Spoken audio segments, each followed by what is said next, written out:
You're listening to the Living Inside Out podcast, and I'm your host, Toks Aroture.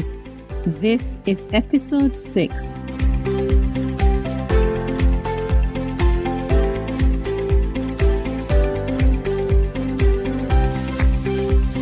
Thank you for tuning in to the Living Inside Out podcast, where we don't make emotional decisions. Oh no, we go deeper. Episode 6 is Joy or Pain? Emotional Decision Making. How have you been? I am still in a place of wonderment, because wonder isn't enough of a word to describe what my kids have been up to. In the middle of the night, all 4 boys decided they wanted to make burritos, and they did from scratch. And they made apple crumble from scratch as well. I don't know whether to be angry that they were cooking when they should have been sleeping and eating us out of the house, or to be happy that they have each other, and like my friend Susie said, they're building memories, they understand teamwork and all that wonderful stuff. I just don't know. So I'm going to leave this here for now. Thank you for your feedback on the previous episodes. I'm still getting messages about the Rockstar story, and I'm so happy that episode 2 is having such an effect on you. Although I didn't declare the principle of intention an official series, it is connected closely with today's topic, which explores how our emotions drive our decision making. My hope is that if you struggle with indecisiveness as I do, by the end of today's podcast, you would have reworked your decision-making process and you'd start to feel more in control. So my sons had been asking for a pet for years. They wanted a dog or a cat, anything that wasn't human. My husband isn't fond of cats, and that's putting it mildly, so that was out. We all love dogs, but I knew walking them and caring for them would end up becoming my responsibility. And thank you very much, I'm not here for that. Last year, I surprised them by bringing home 2 adorable bunny rabbits. The reason it took years to finally go for it, because most of my boys are in their teens now, was because I wanted to spare them the pain I experienced from the loss of a pet when they died. When the pets died, I mean. And I'll see how that sounds. Growing up, we had dogs and cats and a few other interesting pets, but our dogs always died, one after the other. We would have them for a while, they'll pass away, we'll cry. And we found out belatedly that the dogs were being bitten by snakes. Because I grew up in Benin and we're surrounded by a lot of land and a lot of sun. I remember the sadness, the sorrow we felt every time our dogs died. And this memory, plus my need as a mom to shield my kids from pain, kept the pets at bay. Here's what I came to understand the day I brought home the rabbits. Joy and pain use the same doorway to enter or exit our minds. So to shut the door to pain will mean reducing life experiences, including the joys that my kids would have experienced as children. This applies also to adults. If you spend your life avoiding painful situations, you will miss out on joyful ones as well. And in the end, you're still going to experience pain, because that's what life is made up of, joy and pain. To live life to the fullest means to embrace all that life has to offer and to enjoy it. In the previous episode, I talked about how I had sabotaged myself by desiring one thing, which was the growth of my business, but my intention was way off. Well, that wasn't the only time or situation in which I showed up with a different, unrelated intention. It turned out that I had a habit of making decisions based on how much pain I could avoid or how much joy it brought me. Like intention, This was a process going on beneath my conscious level, so I wasn't immediately aware. When I look back on my life, I cringe at many of my wrong decisions. Now, I don't expect perfection, and I don't expect to have a life that is free from mistakes. But I have made a good chunk of decisions out of the fear of pain. I've also made many decisions based on how much joy it would bring me. When we consider that the mind, which is where emotions are formed, is not the life-giving part of us, it starts to look a little bit careless to leave the reins of our lives in the hands of our emotions, which is so flippant because one minute we're happy and the next we're sad.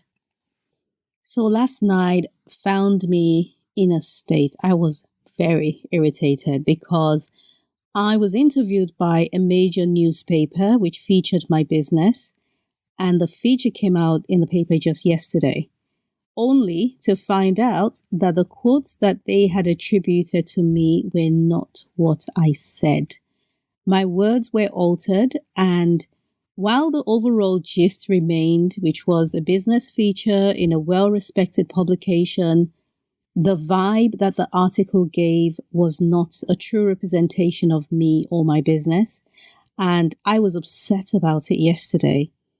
But then today, I feel differently, having spoken to a few people who helped me to see another side, which I didn't see because the truth is, I was only looking for the imperfections. Today, I feel different, almost elated even. Same story, same circumstance, two opposite emotions by the same person. Because emotions are never reliable. They are not trustworthy enough to allow them to drive our decision making. So I started to observe, particularly in those moments where fear was involved. I think fear drives a lot of our decisions, which isn't always bad. If you fear for your life, you run, right? There's a best-selling book my friend Ophelia gifted me, and you may have heard of it. It's called The Top 5 Regrets of the Dying, and I've left the details in the show notes.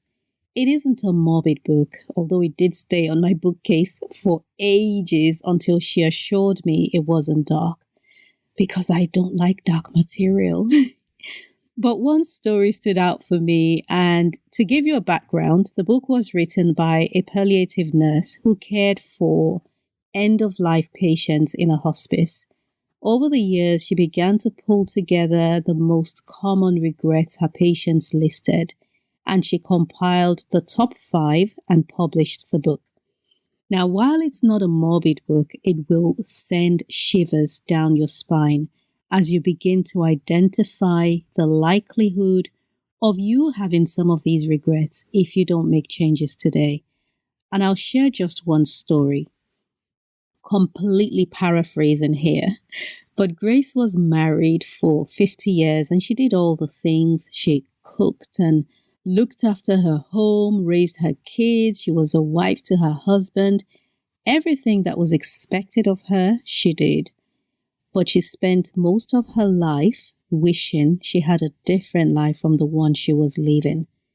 Her husband was difficult and controlling, and she dreamed of traveling the world. Finally, because that's the adjective you'd use when you're waiting for someone to exit your life, he got admitted permanently to a nursing home. She was so excited about the prospect of her newfound freedom, with plans to travel and live the simple, peaceful life that she had craved for over 50 years. She was also now in her 80s, but she was strong and in generally good health. Just as she was making plans to start her life at her grand old age, she fell terminally ill. She became bedridden, and all the plans that she had and the life she had finally had access to had to be permanently put aside. She could have divorced her husband, but she feared what people would say. In her time, divorce was heavily frowned upon, and the thought of disappointing her family and adopting a bad name for herself kept her tethered to a bad marriage. Perhaps this is you. And it might not even be a marriage, but it could be a job or some other type of relationship. I believe culture and religion, incorrectly applied, have the power to hinder us. Like Grace, who toed society's line only to end up living with, or should we say dying with, regrets. There's a collective voice which tells us how to live our lives. I used to be in a church that used fear to hold its members back. Once a member left, they'd vilify them. And this tactic is most likely used to prevent them from losing members, but it is also manipulative and certainly not of God. But it worked because people are afraid of their names being tarnished and they're afraid of being spoken of in such negative terms. What environment is fear keeping you in? Fear is just one of the crippling emotions that keep us from excelling. When it comes to fear, I have a lot to say about it because I have wrestled with it for years. I have dissected it. I've turned it upside down. I have tried various methods for, managing and dealing with and trying to get rid of fear in my life. And my experience of turning it left, right, and upside down has shown me various angles with which we can view fear. But fear will stop you from living the life you want, and you'll end up settling if you allow it to. What pain are you afraid of? What do you think will happen if you take that step? In the end, despite fear's apparent power to hold us back, it really is just an emotion. It is certainly not a reliable tool for deciding the direction that your life is going to take. So as I got a deeper understanding of how I had been making my decisions, I became very conscious and asked myself repeatedly, sometimes even multiple times a day, what joy is driving you this time, Tooks? Or what pain are you trying to avoid? And this is a real practice that I still do.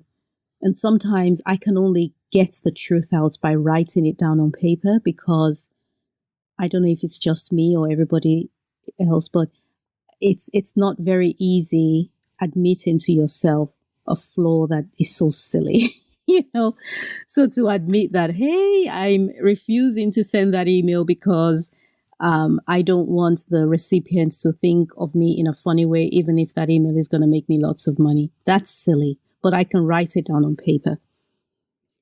I had been friends with a particular girl for a while, and we didn't really have much in common. She was passive aggressive. She had a sly way of putting me down.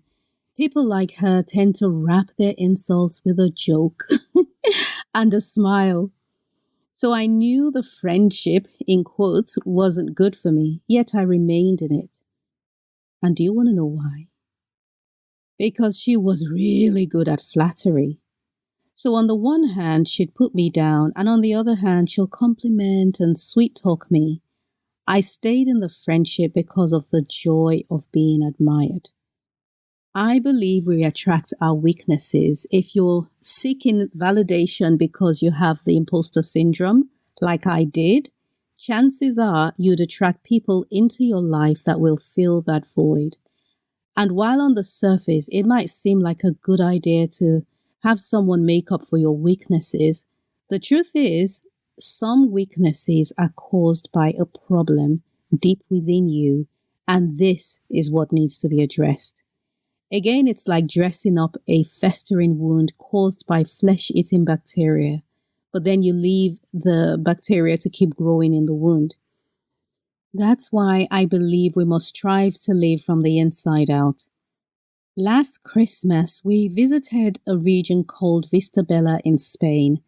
I have always loved palm trees and remarked to my host about the magnificent trees that lined the streets. There used to be hundreds on each side, she said. They've been decimated. The council uprooted most of them. I was horrified. Who would do that? Well, what had happened was the government bought a ton of palm trees from Egypt, and the landscape was completely covered by them, and it looked amazing. Months later, these trees started to fall down without warning. They seemed perfect. Their leaves and fruit were healthy, yet this kept happening.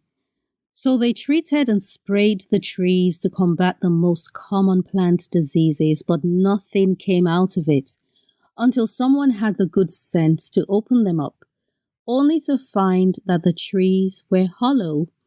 And no, the Egyptians did not sell them bad goods, but a species of weevil had been imported with the trees, and they ate their way all around the inside. What was going on inside each tree was creating a problem that wasn't obvious to the naked eye, yet the problem resulted in the death of the tree. Spraying the outside did not solve the deadly internal problem, just like having a flattering, toxic relationship will not solve your internal problem of self-doubt. For most of my life, I have always been motivated by the start of something huge. The thing itself, whether it's a business, starting a podcast, for this was huge for me, or putting myself forward in a leadership capacity, carries enough power to get me started. So I find the beginning of projects so exciting. I also love wrapping them up, especially when things end better than I imagined. My people. It is the middle I struggle with. So when I look back on my life, I see a trail of unfinished projects, and while I'm not surprised, I do feel a sense of disappointment. Many of these projects I was excited to begin, but I lost the zeal halfway through. Consequently, I developed a fear of committing to new beginnings because I wasn't confident that I would finish. I discovered that I was using the buzz and the excitement of newness as the fuel to get started. And of course, once the novelty wore off, so did the energy to keep going. I have learned that relying on positive feelings to get things done has a major drawback because we won't always feel happy or positive. And as we've seen from Grace's life, the fear of any type of pain isn't helpful either. During the early stages of my business, which I call the lean years as detailed in episode 1, I learned a life-changing lesson. So picture this. I was broke. I had bills piling up, and all I could think of was my physical lack because that's all I was surrounded by. I also used to write at the time for a few magazines, just ad hoc articles on interior design. And I had missed the submission deadline for one of them, but I didn't care. Yet I heard God loud and clear tell me in response to my crying out for help to go and write my article. But God, I'm a creative, and we creatives need a clear head to write or produce anything of value. Right now, I am stressed and I am broke. I am not feeling creative and I don't have anything to offer. But I couldn't shake off that insistence to write, so I went to write not out of obedience, but just because I couldn't shake it off. I tidied up my desk because I believe a tidy space is the start of a tidy mind, and got down to write, and to my surprise, churned out a really good article on designing children's rooms. I learned that day that it was possible to be productive even when there was a physical or emotional lack. I believe the true source of our creativity is the spirit of the man. Yes, you create with your mind, but your mind is fed by your spirit, which is one with God. And if your mind feels empty, your spirit is always open at both ends, one to receive from God and the other to pour into your mind. In a nutshell, you're always connected to the Creator. So from that day, I knew I could no longer rely on my emotions to propel me forward. And I have to say that it is tough. Because head knowledge is one thing, taking action, quite another. And by the way, that article I wrote, well, a couple read it, emailed me, and hired me to design their children's rooms. And until a couple of years ago, it remained my single biggest design contract. From a place of emptiness and a place of lack and worry and stress, abundance and beauty were birthed. In the previous episode on the principle of intention, I asked you a question. What do you really want? Today, I would like to add another. What pain are you trying to avoid? I believe that our actions are driven by one of two emotions, joy and pain. But I also believe we can master our emotions so that our decisions can come from a more authoritative space, which is our spirit. Do you agree that your spirit is one with God? It doesn't get any better or closer. If I had to list the number of emotional decisions I have made so far, we'll have to christen this the never-ending episode. And here are some examples. I have avoided relationships I could have benefited from because I didn't want the gruffness of their personality to rub me up the wrong way, thereby hurting my fragile ego. I have also made business decisions because I didn't want to annoy the customer or not be the one to make them smile, and it has hurt me. So what do you do when you find yourself at a difficult crossroads? Use these steps to make your decision. 1, bring yourself into a place of peace. You can do deep breathing, worship, prayer, go for a walk, whatever brings you peace. A peaceful mind is more likely to make smart decisions than a mind that's in turmoil, because the goal of a tumultuous mind is reassurance, and that's what you will end up walking towards. In the previous episode, I shared how my goal was to grow my business by working with a mentor, but my intention was tailored to soothe the lack that was going on beneath the surface. Number 2, list your facts versus assumptions. This was discussed in episode 2. I also have an example on my social media feed. In a nutshell, there are facts that we can act on, and there are assumptions which feel so true and so real, but are actually not even in existence. And if you don't know the difference between what you're assuming and what is real, you will start to make plans and decisions based on what you assume, and that will take you completely off course. Number 3 is a question. Besides the other questions I mentioned, ask yourself, does this line up with my vision? And what is my true intention? What do I really want? You see, when I mentioned the friendship, I knew very quickly that this person did not line up with the vision I had for my life.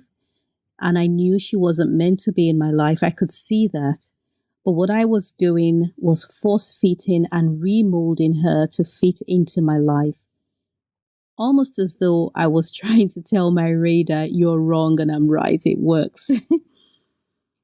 And so what happens when you walk with people who have a different agenda from what you have, or people who have the power to steer you in the wrong direction, is that you will end up denying your true calling, and you will end up denying the longing in your spirit, which is always longing for your purpose to be fulfilled.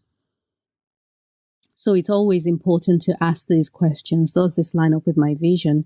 And not make an emotional decision. Just because a person is nice and sweet and friendly or beautiful does not mean that they are supposed to be in your life. Finally, make a decision without consulting your emotions. I cannot overstate the importance of this 4th step because it has worked for me. I cannot quantify the number of decisions I've made the second time, because sometimes we make decisions twice if you've got the opportunity to rework what you've already done. The decisions I've made the second time and taken my emotions out of the picture has just been, every single time has been a good one, every time. And I also recognize that we all have these moments. I like to call them portals. We have these moments where we see a portal, we see through a portal into the person or into the picture or the life that we're supposed to have. And there are these moments where you get a very clear vision of who you were created to be. And at the same time, you get an abundance of confidence that you can do the things that would lead to it. And you also get a clear sight of your own gifts and your own ability. And it's almost like, I don't know what you call it, but the opposite of the perfect storm where different elements come together to form a storm. In this case, different elements come together to form certainty that what you desire will actually happen. We don't feel that way all the time. But when we do, you want to harness that feeling and that picture and place it inside a bottle and save it. And I do that by writing. I write a note to myself, and it always starts with, "Dear Tokes, right now, you may not feel this and you may not believe this, but this is coming from the truest version of yourself that recognized the ultimate truth at a time that it was exposed to her." Something like that. And then I go on to write and detail the feelings. You are capable and you are strong and you're able and you're gifted and you're this, that, and the other.